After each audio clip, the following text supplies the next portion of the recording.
Thembisa Fakude is a senior research fellow over at Africa-Asia Dialogues. He joins me now from Johannesburg. It is good to have you on the show, sir. All right, let's analyze what this summit is all about. Since the very beginning of this conflict, almost 16 months ago, African nations essentially found themselves in the middle of a geopolitical divide over this invasion. Is or how is their position changing with this summit, do you think? Well, I don't think the position is changing at all. I think the position remains the same.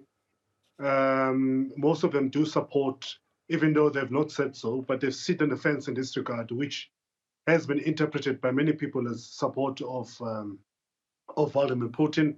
There's been a lot of criticism, particularly in countries such as South Africa, that have shown an extreme ambivalence in terms of their position in this regard. So the African position hasn't changed. In fact, it continues to embarrass a number of Africans, particularly those that are observing from afar, as visuals of the atrocities that are taking place in Ukraine continue to dominate our screens, and yet our governments in Africa have decided to take an unaligned stance in this regard. Okay, you say that the African countries in general, their position hasn't changed.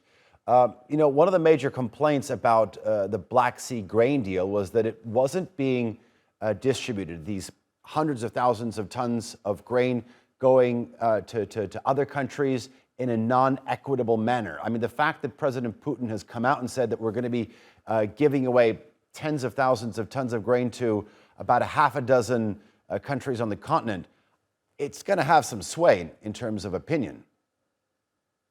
Well, it is going to have some sway in terms of opinion, but that in itself, for a continent with such fertile land, to be going and begging bowls in Moscow and St Petersburg this time around, begging for food in form of grain and fertilizers, it's actually, again, to many Africans, quite embarrassing. But as I've said earlier on, Africans have always, tried to support Vladimir Putin by embracing an unaligned stance, notwithstanding that we've got pressing visuals that will have ordinarily compelled any country to condemn an invasion of another country, in this case, the invasion of Ukraine, but we haven't seen that happening.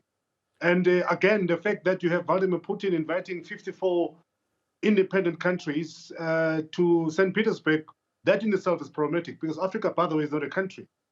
Africa consists of 54 different countries. And we've seen not only the Russians doing so, we've seen Chinese doing so, Indians doing so. They invite Africans, and Africans hasten to go to those countries. Can you just imagine if Malawi one day have a Malawi European summit and we've got all European countries coming to Malawi? So the fact that Africans have agreed to this meeting in itself is a problem. Okay. You talked about maybe the Chinese inviting African leaders. You talked about maybe Indian inviting leaders from the African continent. I think perhaps one common theme that we might see amongst all three of these is that the leaders are perhaps maybe trying to build an anti-Western sentiment by perhaps focusing on the histories of colonialism. Do you think that's working? No, but they respond the same manner when the United States organize such summits. United States has organized similar summits, and they hasten to those summits. At the moment, we have AGOA, which is one of the most important economic facilitator that has assisted many Africans to access to import and access the American markets. So they do have that relationship with the Americans. But of course, Russia is much more loud in its lobby of the African countries. They have these summits which are often publicized, but Africans have not said no to the European advances, nor have they said no to the American advances. But again, the point is, Africa will continue to be treated as a country, notwithstanding that there's a certain different levels of development, particularly with countries in the southern part of Africa who have got certain economic successes, but all of them tend to be lumped together when it comes to these summits. And in the spirit of solidarity, they join in with other African countries to go and, with their begging bowls, to go and listen to a dictator, and this time around, such as Vladimir Putin. Since the presidential coup in Niger is also one of our top stories, I do want to ask you in terms of your opinion in terms of what Wagner forces or Russian forces, not only in the Sahel, but also across the other parts of the continent, what effect is that going to have on the continent's security?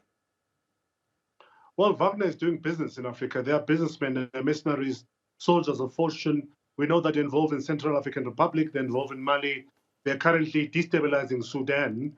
So for them, when they see another country being destabilized, it's good business. So you are likely, therefore, to have Putin sending his army in the form of the Wagner Group to go to Niger to try and establish some sort of, stability, as we had yesterday that there was that attempted coup. We still don't know whether it has been effected or not.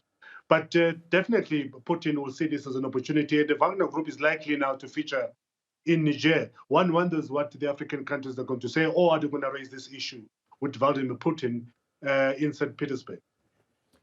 Okay. Thembisa Fakude, thank you very much for joining us here live for us from Johannesburg. Do appreciate talking to you, sir. Thank you.